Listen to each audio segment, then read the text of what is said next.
It started with a sound I'll never forget. I was sitting at my kitchen table, counting pennies by the light of a kerosene lamp. I didn't want to waste the gas. It was a Tuesday night, September 9th, 1919. Outside, the air was heavy, humid, the kind of Boston weather that sticks your dress to your back. Then came the noise. At first, I thought it was hail. A sharp, shattering crash against the pavement 3 floors down, then another, then a roar. Not wind, but voices. Thousands of them. I blew out the lamp and crept to the window. I pulled the lace curtain back just an inch. Down on Broadway, the world had gone mad. Men were running, shouting, throwing bricks through the plate glass window of the haberdashery across the street. They were grabbing suits, hats, shoes, anything they could carry. But that wasn't the scary part. The scary part was what was missing. There were no whistles, no blue uniforms, no billy clubs restoring order. The police were gone. My name is Eleanor. My friends call me Ellie. I'm 24 years old, and I live in a cold water flat in South Boston. I have a son, Thomas, who is 5, and a baby girl, Sarah, sleeping in a crate I lined with blankets because I couldn't afford a crib. That night, as I watched my city tear itself apart, I gripped the windowsill so hard my knuckles turned white. I looked down at the tin box on my table, my entire life savings inside, 47 cents, plus the monthly pension check from the government that hadn't arrived yet. I didn't know it then, but the chaos on the street and the pennies on my table were part of the same disaster. A disaster that hits harder than any hurricane and kills more slowly than any bullet. They called it the high cost of living. Today, you'd call it inflation. But back then, on that Tuesday night, all I knew was that the rules had stopped working. You have to understand why the glass was breaking. The Boston police hadn't just disappeared. They had walked off the job. They went on strike. And here is the part that should make your blood run cold. They didn't strike because they were greedy. They struck because they were starving. The policemen were still being paid 1913 wages in 1919. Since the Great War started, the price of food, rent, and coal had doubled. Their pay hadn't budged. They could no longer feed their families on a policeman's salary. So they left. And when the police leave, the city breaks. I stepped back from the window, my heart hammering against my ribs. Baby Sarah stirred in her crate, letting out a small, hungry whimper. My stomach dropped. I needed milk. Usually I would run down to Mr. Rozzie's corner store. A quart of milk cost 14 cents. Or it had last week. God knows what it was today. But looking down at the street, seeing a group of men overturning a fruit cart and stomping the apples into the gutter, I knew I couldn't leave the apartment. I was trapped. I checked the lock on the door. It was a flimsy thing, just a hook and eye. I dragged one of the heavy kitchen chairs over and wedged it under the doorknob. Thomas woke up then. He rubbed his eyes, looking small in his oversized nightshirt, one of his father's old undershirts I'd cut down and hemmed. He asked me what the noise was. He asked if it was the Germans. I had to swallow the lump in my throat before I could answer. I told him no. I told him it was just a parade. A loud, angry parade. I told him to go back to sleep. He asked where Daddy was. That's the question that always stopped me cold. My husband, Sean, had been a dock worker before the draft took him. He was big, loud, and had a laugh that could shake the dust off the rafters. He died in the Argonne Forest in October 1918, 3 weeks before the war ended. He did his duty. He fought for his country. And in return, the government sent me a letter. A very official letter with a gold seal. It promised me security. It promised that a grateful nation would take care of his widow and children. They called it War Risk Insurance. They guaranteed me $47.50 a month. Every month. Until I died or remarried. $47.50. When I first read that letter in 1918, I cried with relief. $47.50 was a fortune. It was rent, food, coal, and shoes. It was safety. But standing there in the dark, listening to the looting below, I realized something terrifying. The government had promised me $47.50. They kept that promise. They sent the check. But they hadn't promised that $47 would keep buying the same amount of food. The money was the same, but the milk wasn't. The coal wasn't. The rent wasn't. My neighbor, Mrs. Higgins, started pounding on the wall between our apartments. She shouted through the plaster that they were setting fires in Roxbury. She sounded hysterical.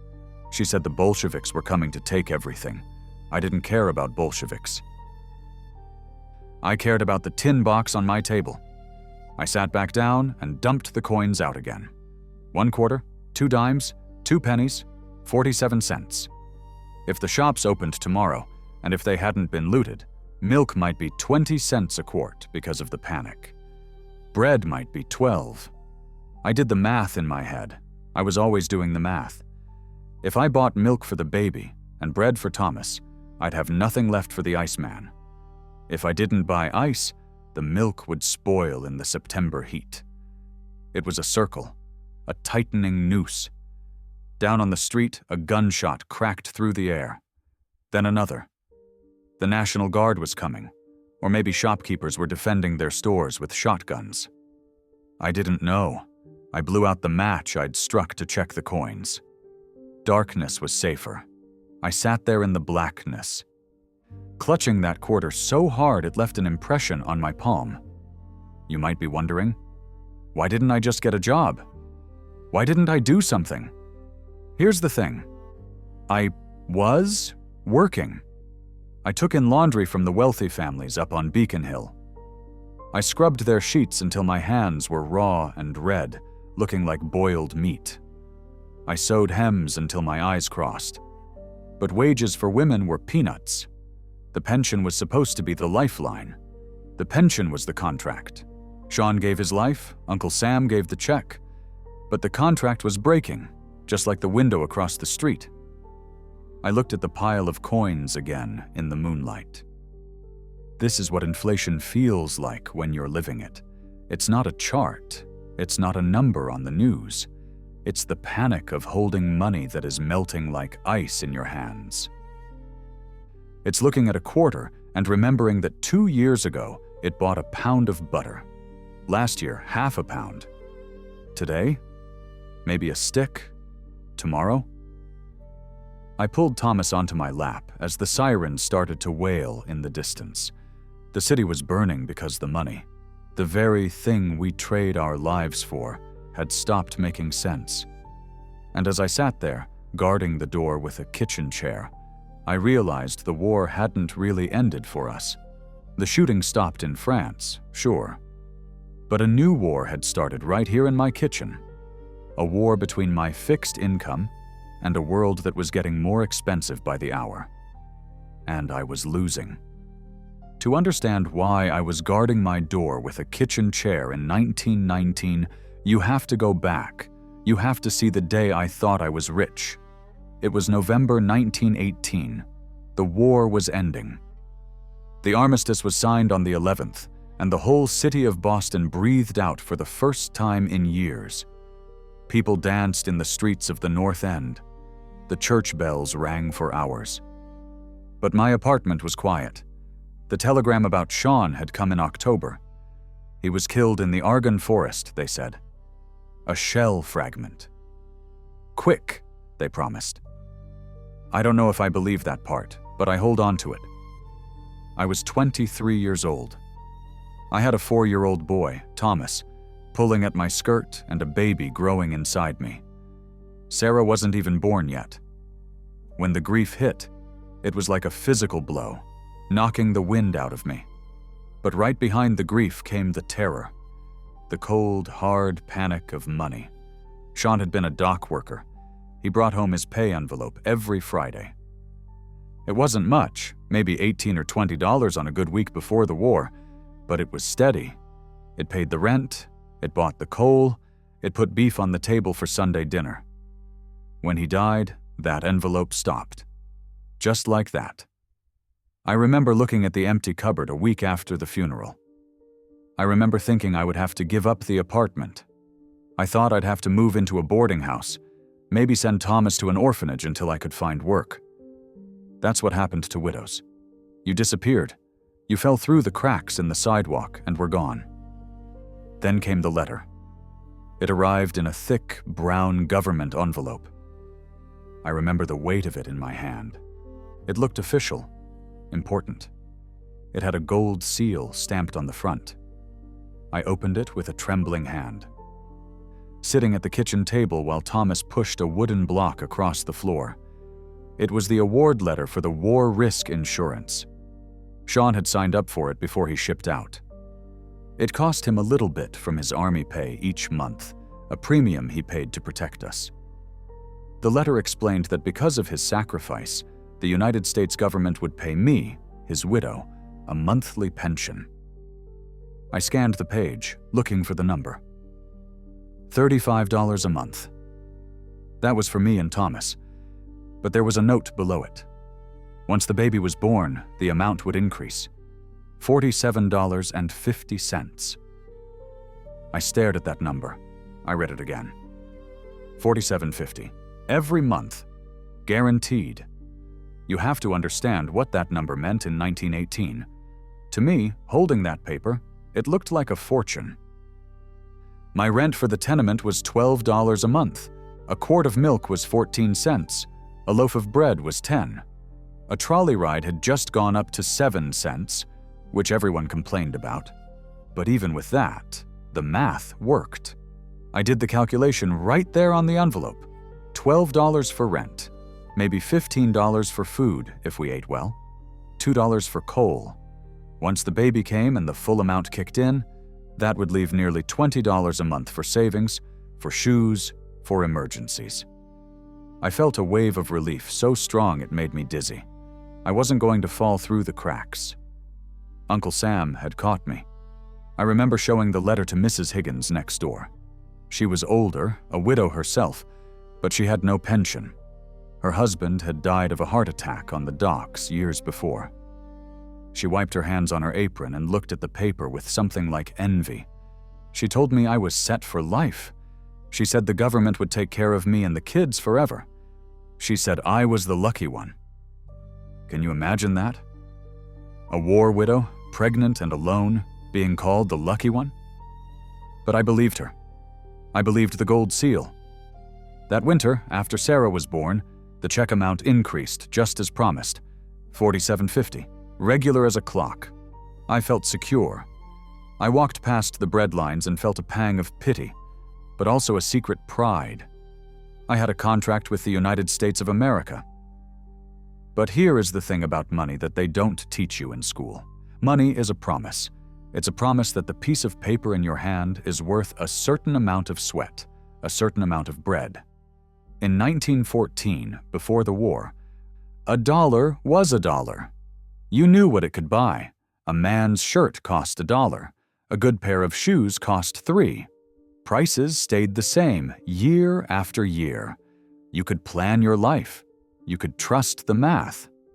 But while I was feeling safe with my $47.50, the world was changing underneath my feet. The war had consumed everything.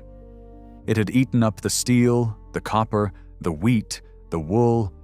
The factories had stopped making consumer goods to make shells and uniforms. There was less of everything to go around. And at the same time, the government had printed money to pay for the war. They borrowed billions. They flooded the country with cash to keep the war machine running. I didn't know anything about the Federal Reserve or monetary policy. I was just a mother trying to keep her babies warm. But I started to notice things. Small things. It started in the spring of 1919, a few months after the full checks began. I went to the butcher to buy bacon. We used to have bacon every Sunday. It was our treat. The butcher, Mr. Doherty, had marked the price on the slate board in chalk. It was 5 cents higher than the week before. I asked him about it. I thought maybe he made a mistake. He didn't look at me. He just shrugged and said the wholesalers had raised their prices. He said the farmers were shipping everything to Europe to feed the starving French and Germans. He said he couldn't help it. I paid the extra 5 cents. It didn't seem like much. I had my pension after all. Then the coal man came around. He told me the price per sack had gone up a dime. He blamed the railroad strikes. He blamed the greedy miners. I paid the dime. Then the landlord knocked on the door. He wasn't a bad man, not really. But he stood in the hallway, twisting his hat in his hands, and told me that his property taxes had gone up. He said repairs were costing double what they used to. He was raising the rent from $12 to $14. I felt a cold prickle on the back of my neck. $2. That was a lot.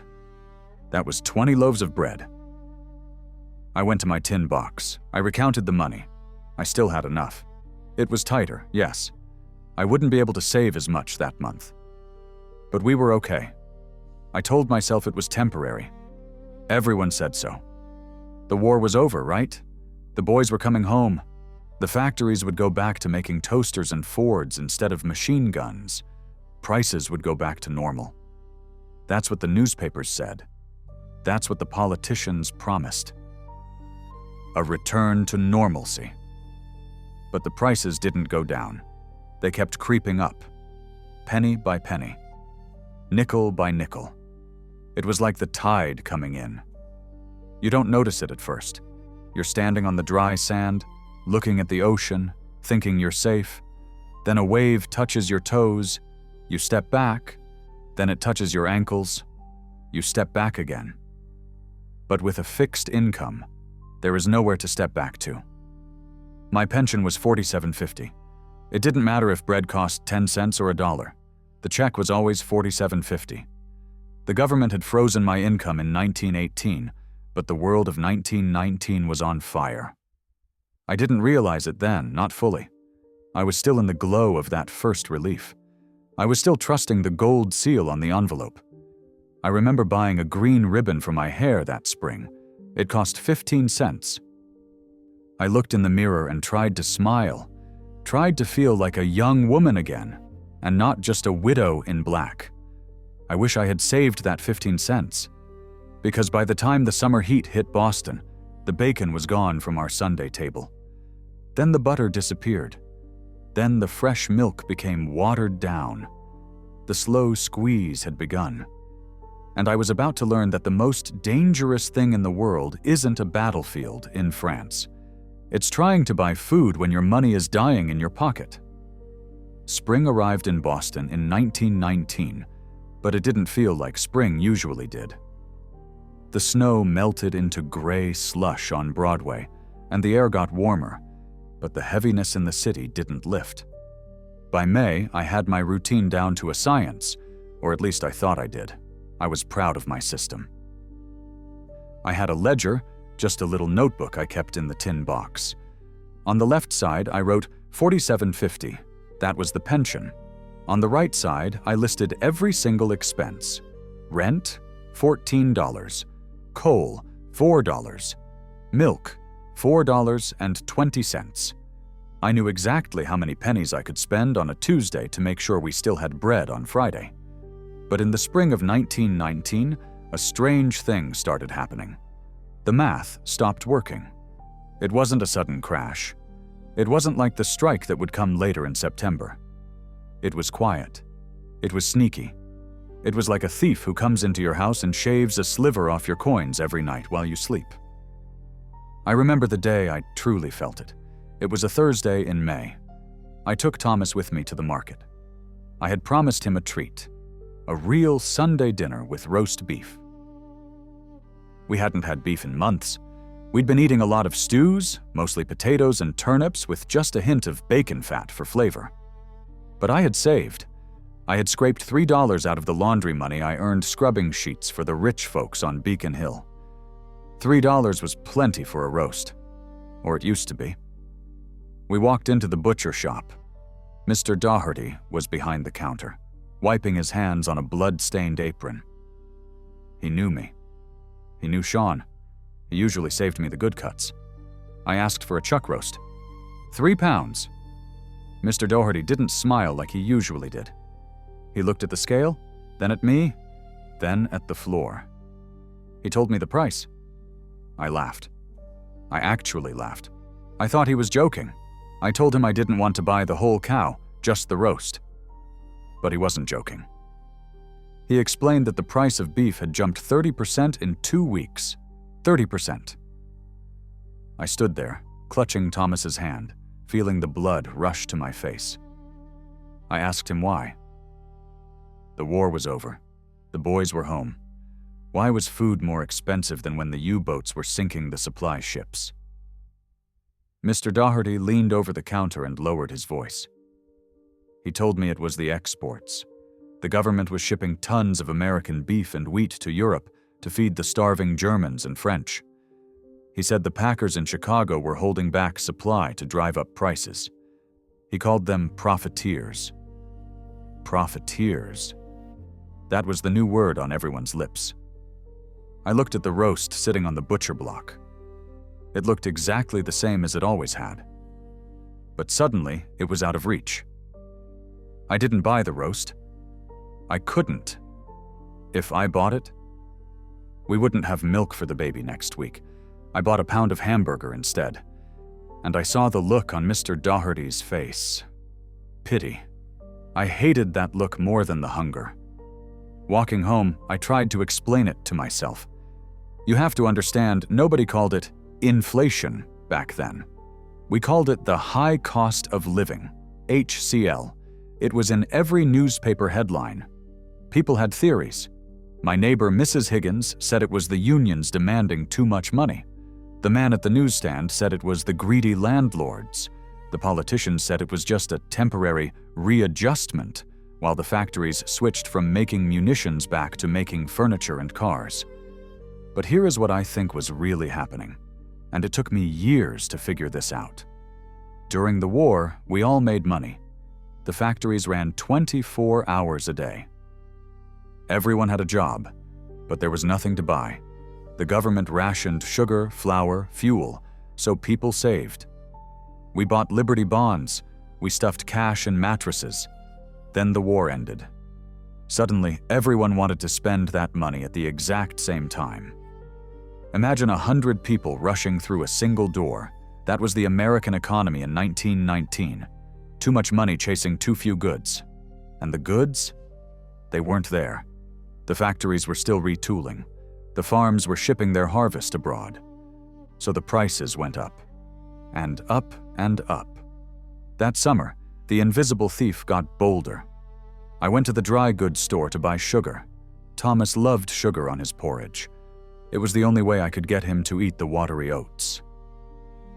The grocer had a sign up. Sugar was 13 cents a pound. I stared at the sign. Before the war, sugar was 5 cents. During the war, it was maybe 9 or 10. Now, 13. I asked the grocer if the sign was a mistake. He shook his head. He told me there was a shortage. He said he was lucky to get any at all. I bought half a pound. I told Thomas we had to be careful with it. I told him it was magic sugar, so we only needed a sprinkle. I lied to my 5-year-old son because I couldn't bear to tell him that his mother couldn't afford to make his breakfast sweet anymore.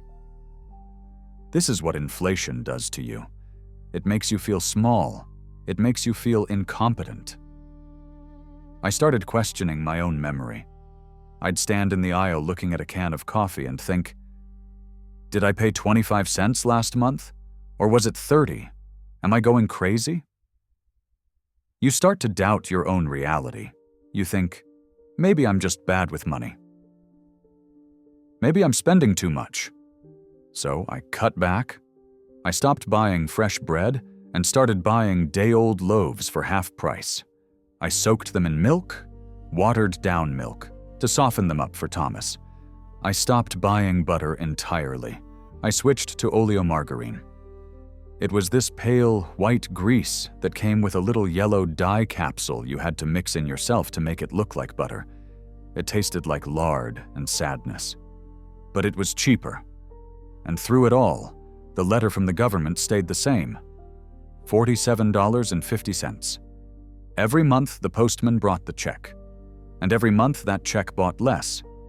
In January, $47.50 bought a month of safety. By June, it bought 3 weeks. By August, I was running out of money 5 days before the check arrived. I remember sitting at my kitchen table late one night in August. The window was open, hoping for a breeze, but the air was thick and stagnant. I had my ledger open. I was adding up the columns again and again, hoping I had made a mistake, hoping that somehow I had forgotten $1 somewhere. Rent, $14. Coal, $5. It had gone up again. Food, $25. We were eating less but paying more. Shoes for Thomas, $3. His toes were poking through his old ones. Total, $47. That left 50 cents. 50 cents for ice, 50 cents for soap, 50 cents for medicine if the baby got sick. I stared at the numbers until they blurred. The panic started in my chest, a tight, cold knot. I wasn't spending frivolously. I wasn't buying ribbons anymore. I wasn't going to the picture show. I was doing everything right. I was the meticulous accountant. I was the responsible widow. But the math didn't care. The system I trusted, the government pension, the value of the dollar, the promise that hard work and sacrifice would be rewarded. It was all dissolving. I realized then that I was fighting a ghost. I couldn't fight Mr. Doherty for raising beef prices. He had to pay the wholesaler. I couldn't fight the landlord. He had to pay his taxes. The enemy was everywhere and nowhere, and the worst part? I was angry at Sean. I know that sounds terrible. He was a hero. He died for his country. But sitting there in the dark, looking at that ledger, I was furious with him for leaving me in a world that didn't make sense. He had fought the Germans with a rifle. But what was I supposed to fight this with? A ledger? A sewing needle? I closed the notebook and put it back in the tin box. I blew out the lamp to save the kerosene. I didn't know it then, but the creeping phase was over. The invisible thief had finished picking the lock. Now he was about to kick down the door, because down at the union halls the men were talking, the police were talking, the dock workers were talking. They were saying what I was thinking. We can't live like this. The breaking point was coming, and when it snapped, it wouldn't just be the price of beef that exploded, it would be the whole city. August in Boston is a physical weight. The humidity rolls off the harbor and gets trapped between the brick tenements, turning every third-floor walk-up into an oven. That August of 1919, the heat made everything worse. The milk spoiled faster. The baby cried more. And the tempers in the neighborhood, already frayed by the strikes and the prices, finally started to snap. I was sitting on the fire escape, trying to catch a breath of air, when the landlord came by. He didn't even knock.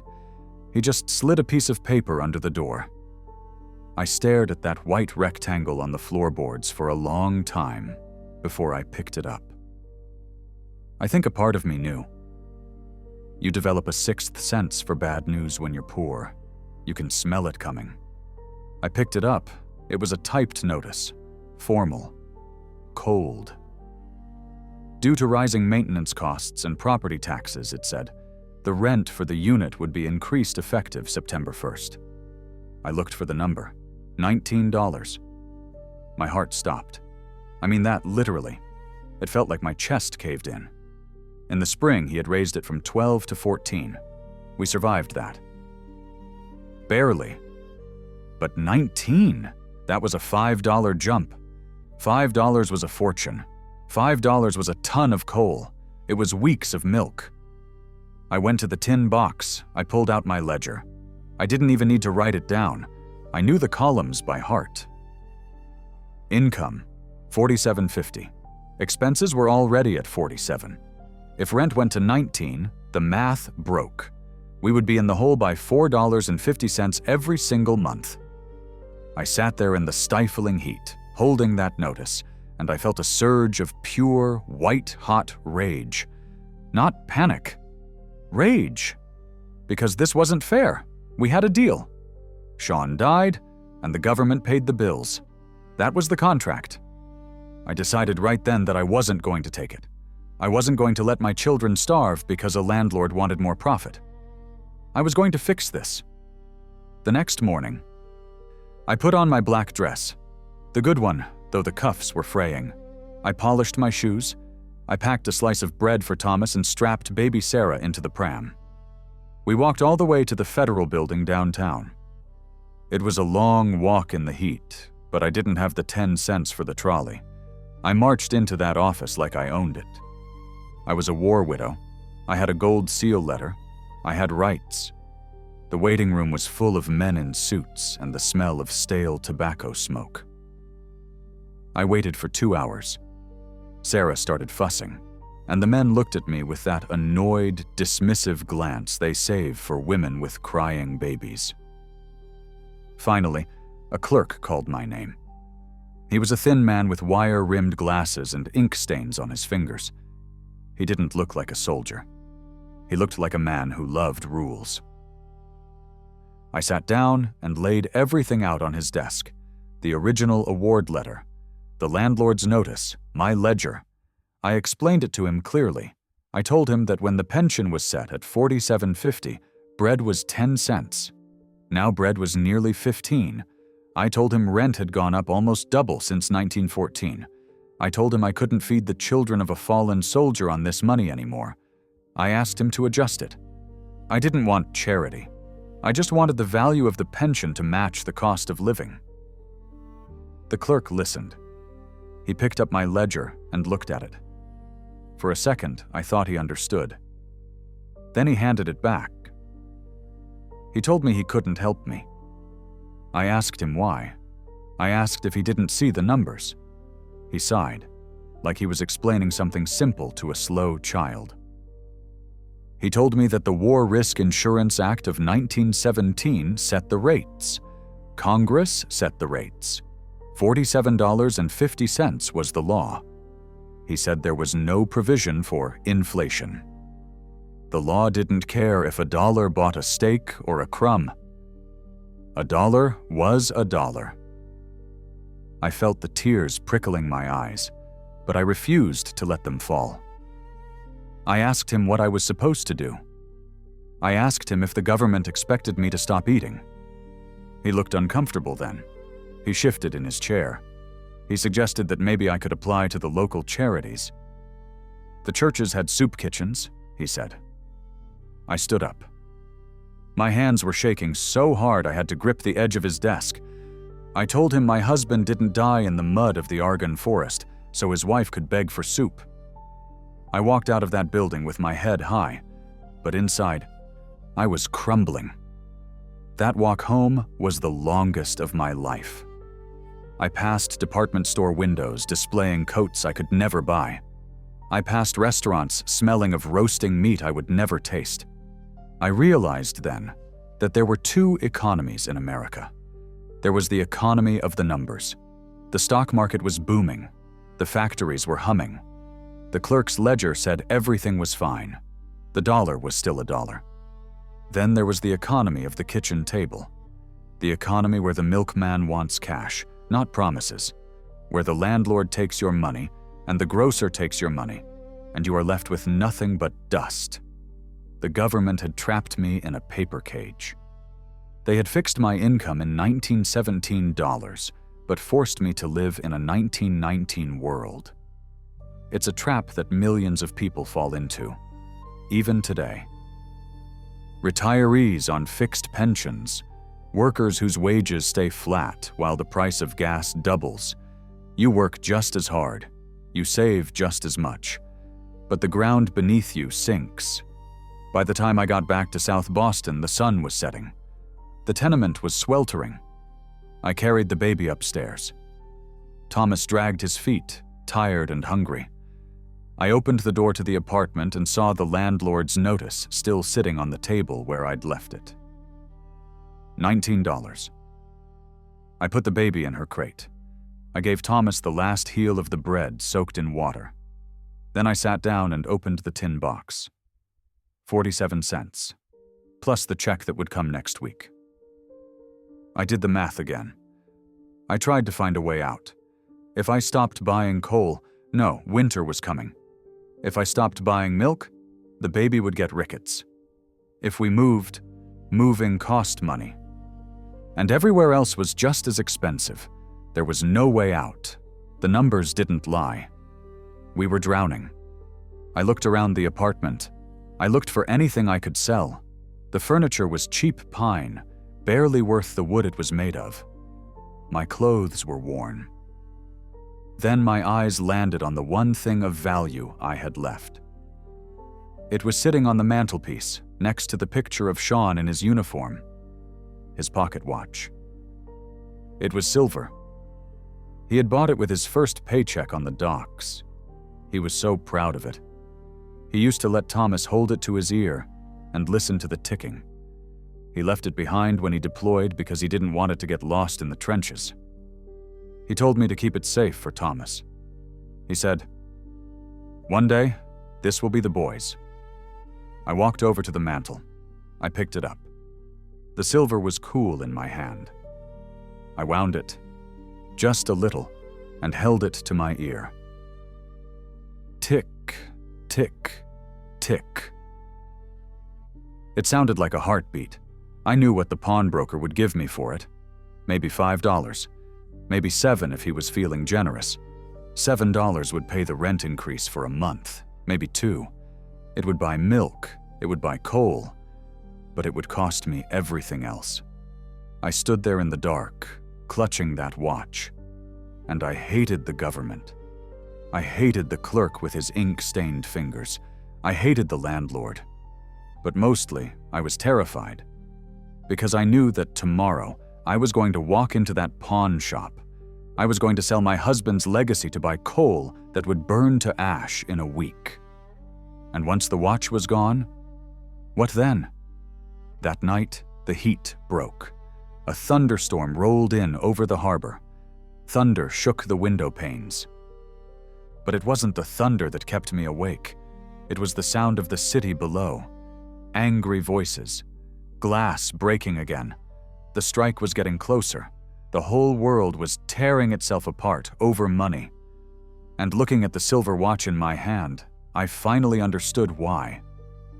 When you take away a person's ability to survive, when you break the promise that money will hold its value, you don't just create poverty, you create chaos. I squeezed the watch tight. I would sell it. I would feed my children. But I knew that down on the street, thousands of men were making a different choice. They weren't going to sell their watches. They were going to pick up bricks. And God help us all when they did. Tuesday, September 9th, 1919. The day started with a deceptive quiet, but the air was heavy. A storm was brewing off the coast, and the humidity made your skin feel too tight for your body. But the real pressure wasn't coming from the clouds. I woke up knowing what I had to do. I looked at the silver pocket watch on the mantelpiece. I had cleaned it the night before, polishing the case until it shone like a mirror. It was the only thing I had left of Sean that wasn't a memory or a government death certificate. I told Thomas we were going for a walk. I put the baby in the pram and the watch in my pocket. It felt heavy, dragging down the side of my dress like a stone. Walking down Broadway in South Boston, you could feel the tension vibrating in the sidewalk. People weren't talking, they were whispering. The rumors were flying faster than the pigeons. The police were going to walk out at the evening roll call. The city would be left unguarded. I kept my hand over my pocket. I wasn't afraid of pickpockets yet. I was afraid of my own hesitation. I walked past the church where we got married, past the park where Sean used to play stickball, until I reached the pawn shop on Dorchester Avenue. The window was crowded with the debris of hard times, wedding rings, trumpets, medals, the flotsam of families who had gone under before me. I pushed the door open. The little bell jingled, a cheerful sound that felt like a slap in the face. The pawnbroker, Mr. Solomon, looked exhausted. The shelves behind him were already overflowing. I walked up to the counter, pulled the watch out, and laid it on the glass. I told him it was sterling silver. I told him it was Swiss movement. I told him it kept perfect time. I was selling it like a carnival barker because I was terrified he would say no. Mr. Solomon picked it up. He didn't open the back to look at the inscription. He didn't hold it to his ear. He just weighed it in his hand. He told me the market was flooded. He said everyone was selling silver today. He explained that people were scared of the strike, scared of the banks closing, and they all wanted cash. Supply and demand, he said, though he didn't use those words. He just pointed to a tray behind the glass. It was full of watches. Gold ones, silver ones, railroad watches. Hundreds of men like Sean, liquidated for pennies so their widows could buy coal. He offered me $3. $3.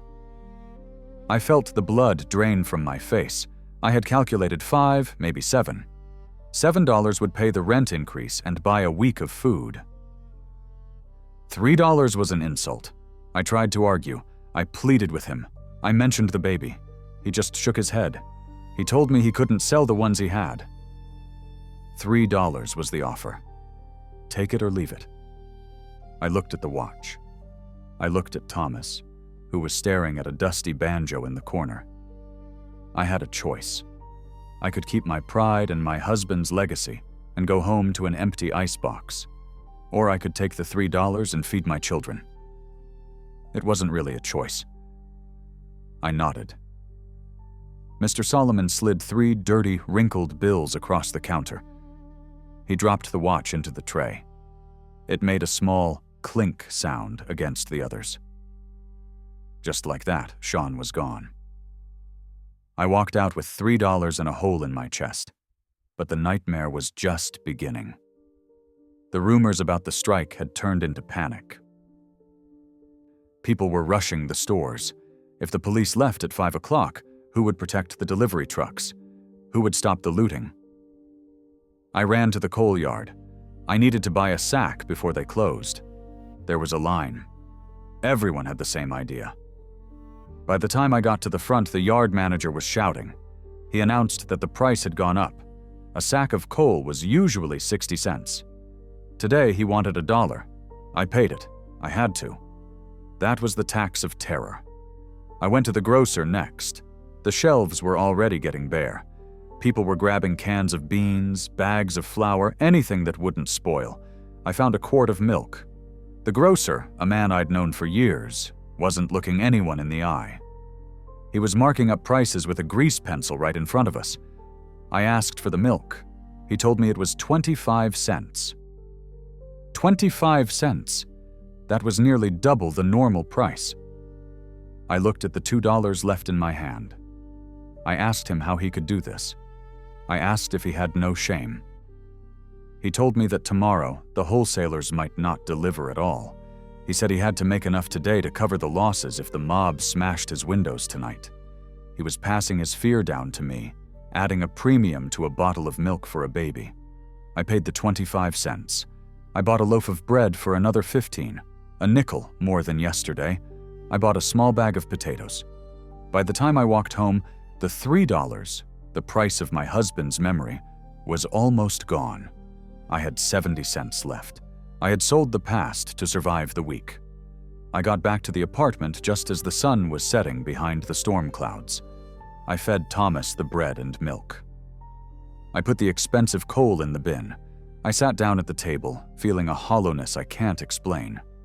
Then, at 5:45 p.m., the sound changed. The shift change whistles usually blew at the station house. Tonight, there was silence. Then, a roar. It started low, like a train coming down the track. And then it built. Shouts from Broadway, glass breaking, laughter, that wild, dangerous laughter of men who know there are no consequences. The Boston police had walked out. The city was unprotected. I rushed to the window. I saw the crowd surging down the street. I saw the first brick fly through a shop window, and I realized something that made me sick to my stomach. The grocer had been right. He had gouged me, yes. But looking at the mob tearing the gates off the storefronts below, I knew that tomorrow there would be no milk. There would be no bread. The shops would be looted or boarded up.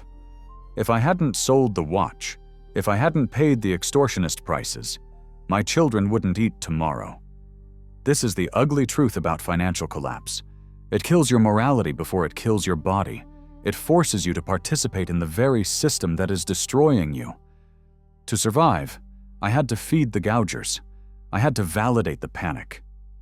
I sat there in the dark as the riots began, clutching my 70 cents. I thought about Mr. Solomon's tray of watches. The economy hadn't just failed. It had turned cannibal. It was eating the legacy of the dead to feed the desperation of the living. I wedged a chair under the doorknob as the sirens started. Not police sirens, but fire trucks. The city was burning. I looked at my empty mantelpiece. The ticking was gone. The silence in the room was louder than the mobs outside. I had survived the day, but looking at the flames reflecting in the window glass, I knew the cost. I was poorer tonight than I was this morning, even with the coal in the bin, because some things, once sold, can never be bought back. And the worst part? As I listened to the glass shatter on the street below, I knew that 70 cents wouldn't last until the pension check came. The watch was gone. The safety net was gone. Now it was just me against the wolf. The riots ended as quickly as they began, crushed under the boots of the state guard. By Thursday, there were soldiers with bayonets standing on the corners of Broadway. The governor, Calvin Coolidge, said there was no right to strike against the public safety. He fired the police. All of them. Order returned to Boston. But the prices didn't come down. That's the cruel joke of a panic. Prices go up like a rocket, but they fall like a feather. The grocer who charged 25 cents for milk during the riots didn't lower it back to 14 cents just because the cavalry arrived. He kept it at 20. He said he had losses to cover. He said the wholesalers were still squeezing him. So the crisis didn't end. It just became quiet. October turned into November, and November brought the cold. And with the cold came a new terror, a coal strike. 400,000 miners walked off the job across the country. So now we had no police, expensive food, and no fuel. I sat in my kitchen in early December. It was freezing. I could see my breath in the air. The tin box was almost empty. I had sold the watch. I had cut every corner. I had watered down the milk until it looked like blue chalk water, and I realized that if I kept playing by the rules, my children were going to die. The system was designed for people with money. If you had $5, you could buy a 100-pound sack of potatoes for 3 cents a pound.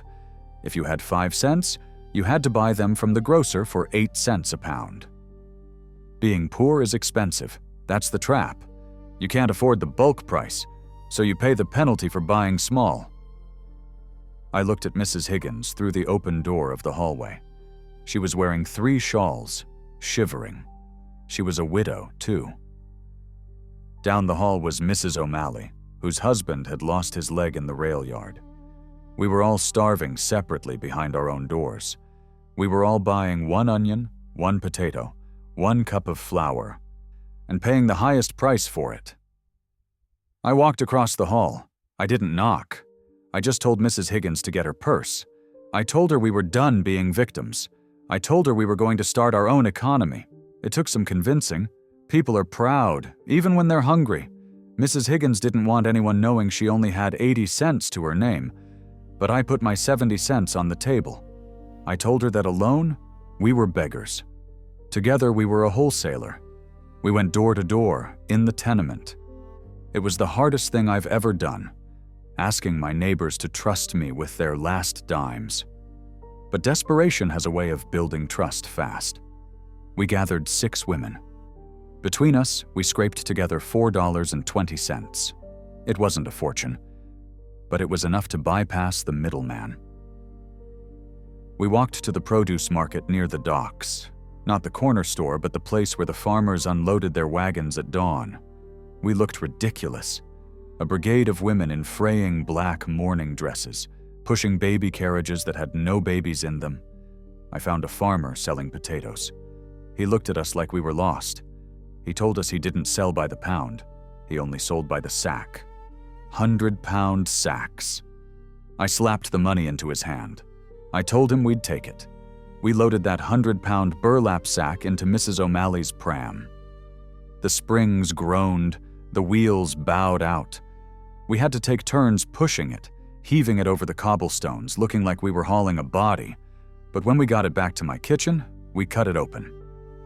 Potatoes. Glorious, dirty, brown potatoes. I got out my scale. We divided it up. For 70 cents, the price of a few meager meals at the store, I got nearly 17 pounds of potatoes. Enough to fill the bin, enough to make stew for 2 weeks. We did the math. We had paid roughly 4 cents a pound. The grocer was charging 9. We had beaten the inflation by 50% just by pooling our poverty. That was the beginning of the co-op. We didn't call it that. We just called it the list. Every Tuesday we met in my kitchen.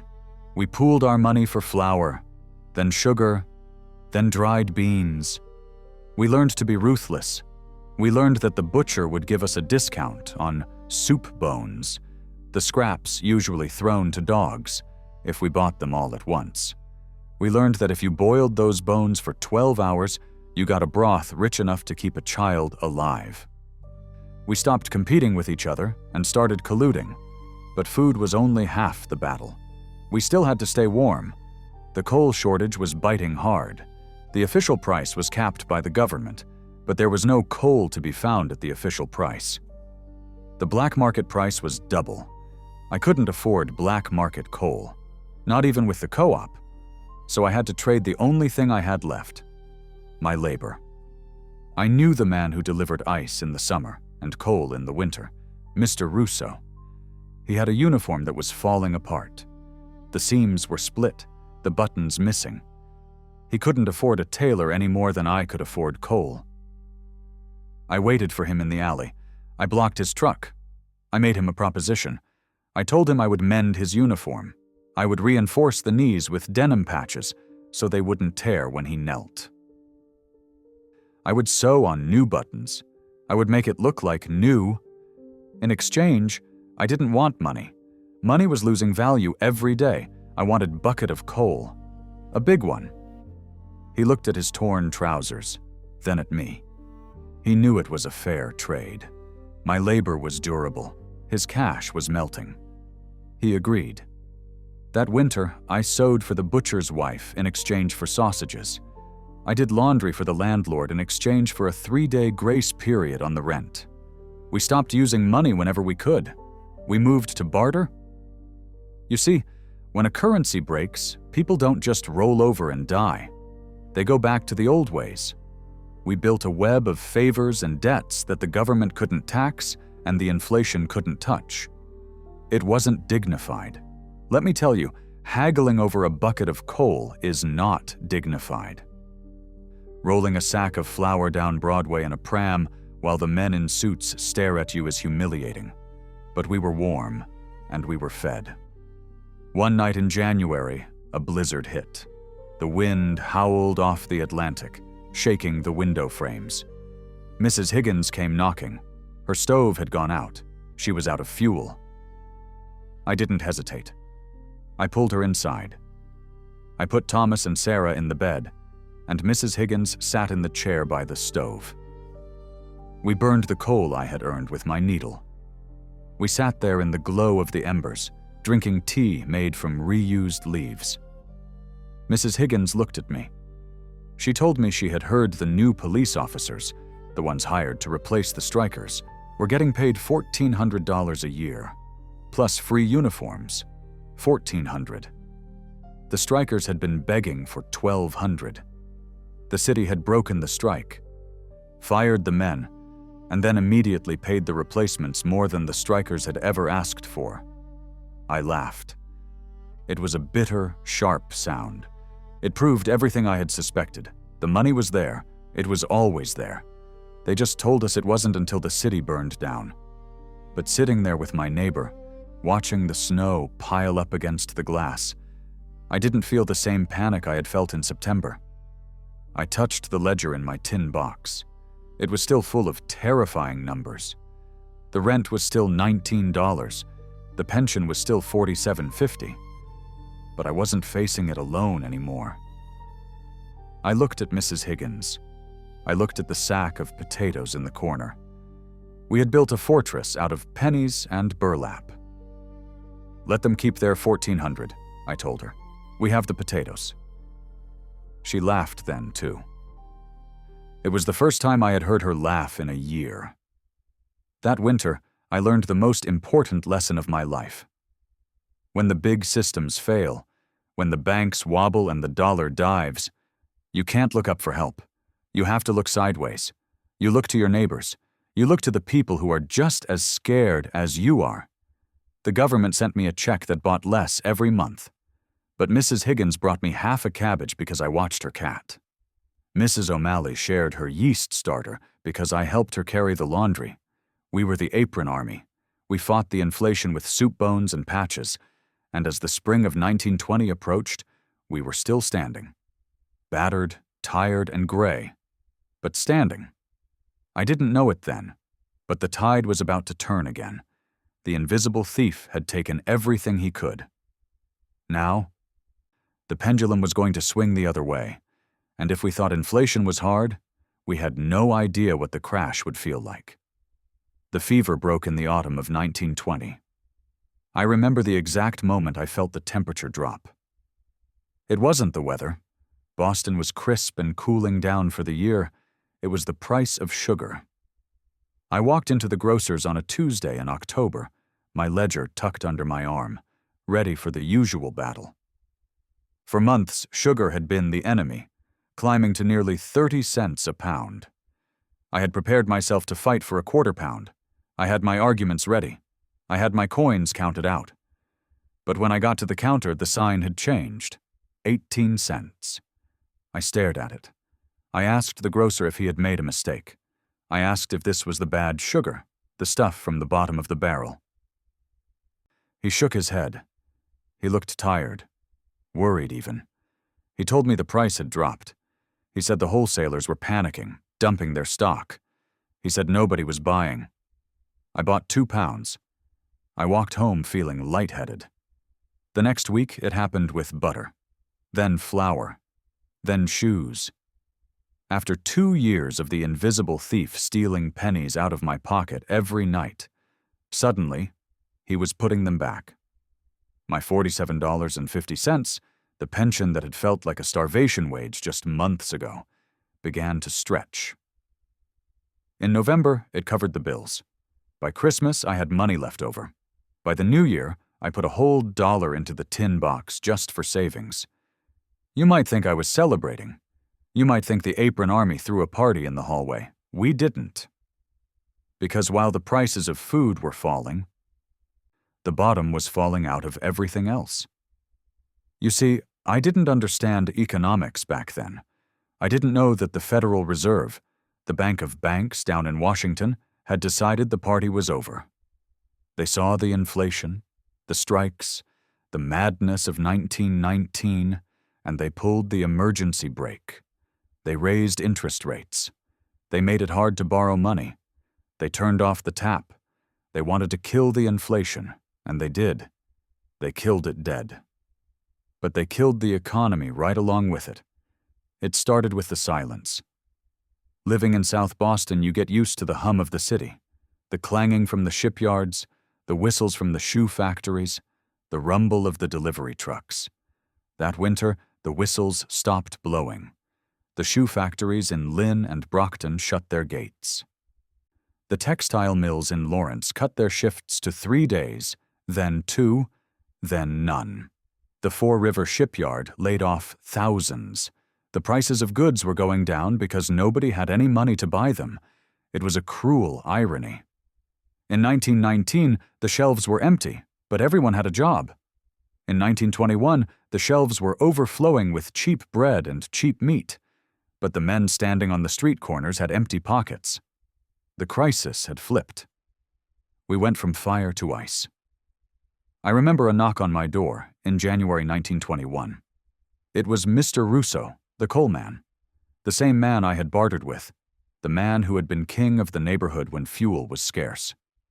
He wasn't wearing his uniform. He was holding his hat in his hands. He asked me if I had any laundry work. He asked if I needed the floors scrubbed. He asked if I knew anyone on Beacon Hill who needed a gardener. He told me the coal yard had let him go. The irony was bitter, he said. Coal was actually still expensive, one of the few things that hadn't dropped, but that just made it worse. Since the factories were closed, nobody in Southie had the wages to buy it. People were burning broken furniture and driftwood to stay warm. No buyers meant no deliveries, and no deliveries meant no job for him. I looked at this strong, proud man, reduced to begging a widow for scrubbing work. I gave him a cup of tea. I gave him a loaf of bread I had bought cheaply that morning. I felt a sick, twisting guilt in my stomach. For the first time since Sean died, I was the rich one. My income was fixed. The government check came every month, guaranteed. And because the cost of living was crashing, that check made me powerful. I was one of the few people in Southie with steady cash. I should have been happy. I should have felt safe. But walking through the neighborhood, seeing the eviction notices piled up on the curbstones, not because of rent hikes anymore, but because of unemployment, I didn't feel safe. I felt like a ghost walking through a graveyard. The Apron Army changed that winter. We stopped pooling money to buy wholesale because we didn't need to. The retail prices were low enough. Instead, we became a relief society. Mrs. Higgins's son lost his job at the rail yard. I used my surplus pension money to buy them a roast for Sunday dinner. Mrs. O'Malley's nephew was let go from the docks. I hired him to fix my window sash, even though it wasn't really broken, just to put $1 in his hand. I realized then that the economy is a pendulum. It swings from the panic of too much money, no goods, to the misery of too many goods, no money. And the little people? We're just the dust that gets blown back and forth by the swing. The Depression of 1920 and 1921 was brutal. They don't talk about it much in the history books. Everyone talks about the Great Depression that came later. But for us, it was a nightmare. Unemployment hit nearly 20% in some cities. Men who had survived the trenches of France came home to starve on the streets of Boston. But we survived. Slowly, painfully, the gears started to turn again. By 1922, the factories opened their doors. The whistles blew. The men went back to work. The panic receded. Life returned to something that looked like normal. But I was different. I wasn't the naive girl who trusted the gold seal on the envelope anymore. I wasn't the panicked widow counting pennies by lamplight. I was hardened. I was wary. I looked at the price tags in the store, and I didn't trust them. I knew they could double overnight. I looked at the help-wanted signs, and I didn't trust them either. I knew they could vanish in a day. I kept my ledger. I kept my tin box. I kept saving every penny I could, even when things were good. Especially when things were good, because I had learned the secret. The thing they don't tell you. Stability is an illusion. The ground beneath your feet is not solid rock. It's thin ice. And the only thing that keeps you from falling through is the rope you weave yourself. The savings, the neighbors, the garden, the skills. I remember sitting on the fire escape one evening in 1923. Thomas was 8 years old now, playing stickball in the alley below. Sarah was 4, sitting beside me, stringing buttons on a thread. The air smelled of dinner cooking. Pot roast, real pot roast. The crisis was over. The roaring 20s were beginning. People were talking about the stock market. People were buying radios. People were talking about a new era of permanent prosperity. I listened to them talk, and I just tightened my grip on my sewing needle. Let them dance, I thought. Let them spend. Let them believe the party will last forever. I knew better. I had seen the wolf at the door. I had seen him wear the mask of inflation, and I had seen him wear the mask of depression. He was always there, waiting. And I made a promise to my children. Right there on the fire escape, I promised them I would never be caught sleeping again. I would never trust the system to take care of us. We had survived the war. We had survived the peace. But looking back now, I realized that the crash of 1921 did something else for me. It gave me my life back. With the lower prices, I could finally breathe. I could afford a new coat for Thomas. I could afford fresh milk for Sarah without watering it down. I could afford to fix the lock on the door, a real lock this time, not a kitchen chair. I had won. In a way. I had held on to the pension until it was worth something again. But sometimes, late at night, I would think about Sean's watch. I would think about where it was, whose pocket it was in. I wondered if the new owner knew what it had cost. Not in dollars, 3 measly dollars, but in dignity. The fever had broken, yes, but it left scars, and every time I put a coin in the tin box, I heard the echo of the breaking glass from that night in September. The storm had passed, but I knew, with a certainty that settled deep in my bones, that weather always changes. By 1925, the world hadn't just changed. It had turned electric. If you walked down Broadway in South Boston then, you wouldn't have recognized the angry, frightened city of 1919. The boarded-up windows were gone. The shattered glass was swept away. In its place were flashing neon signs and department stores overflowing with things nobody needed, but everyone suddenly seemed to own. The Roaring Twenties had arrived. And they were loud.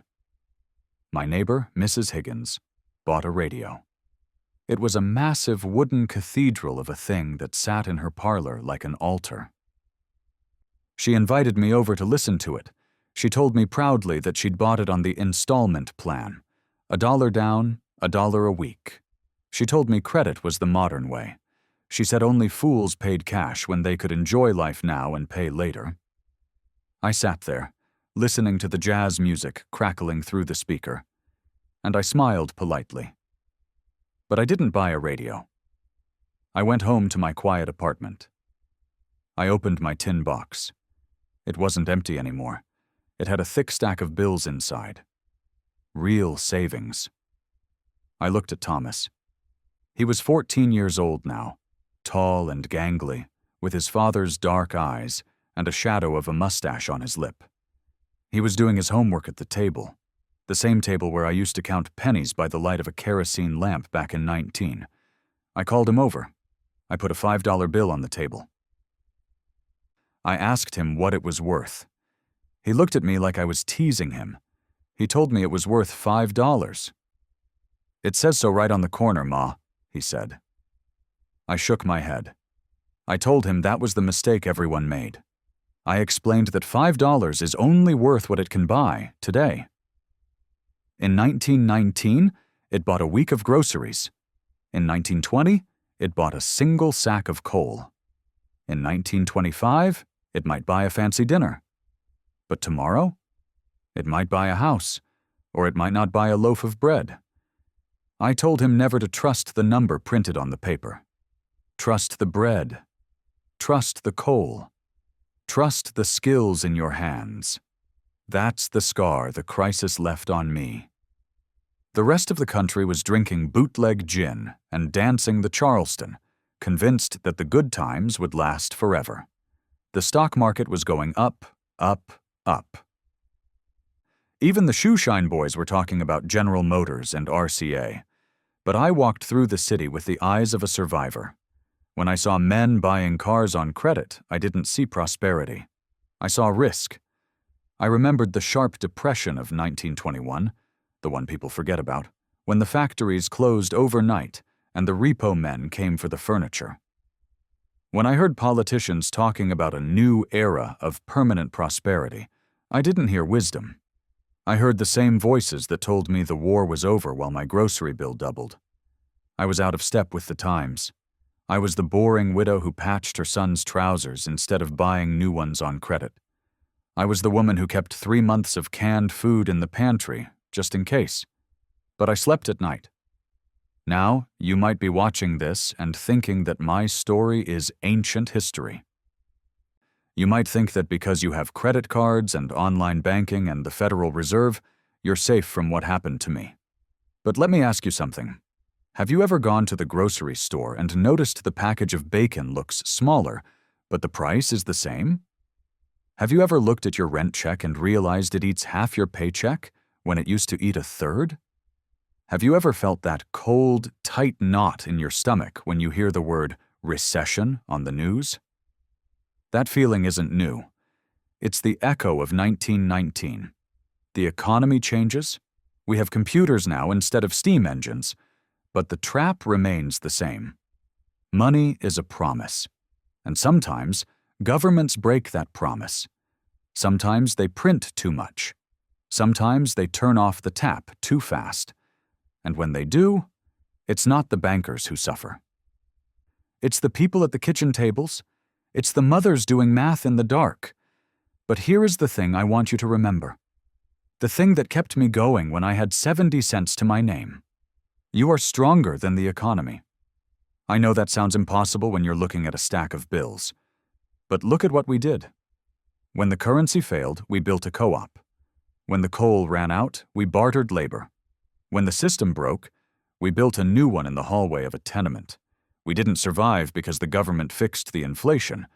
We survived because Mrs. Higgins shared her cabbage. We survived because I sewed patches on Mr. Russo's knees. We survived because we realized that while money is a fiction, community is real. The years went by.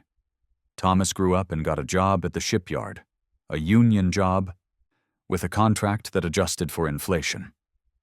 I made sure of that. Sarah became a teacher, steady work even in hard times. I never remarried. I never found another Sean, and I never got the watch back. Sometimes I would walk past Mr. Solomon's pawn shop. It was gone by the late 20s, replaced by a radio store selling dreams on credit. I would wonder where that silver watch ended up. For a long time, I felt ashamed about that. I felt like I had failed my husband by selling his legacy for $3 and a sack of coal. But one evening, sitting on the fire escape with Thomas, watching the sunset over the harbor, I realized the truth. I didn't sell Sean's legacy. I saved it. I looked at my son. He was 14, strong and healthy. He had straight teeth and strong bones because I bought him milk when milk cost a fortune. He was alive because I made the hard choice. The watch was just metal. My son was the legacy. I went back inside and opened the tin box one last time. It was full. Not just with money, but with receipts. Receipts for a life reclaimed. I took a $1 bill out of the box and put it in a jar on the mantelpiece, right where the watch used to sit. It was a reminder that stability is fragile, that good times are borrowed, and that the only true wealth is the ability to endure. The world will always have crises. There will always be wars and debts and printing presses. The invisible thief will always try to pick the lock. But he won't get us again, because we know the secret now. We know that when the glass breaks and the city goes dark, we don't look up to the palace for salvation. We look sideways, to each other. And we survive.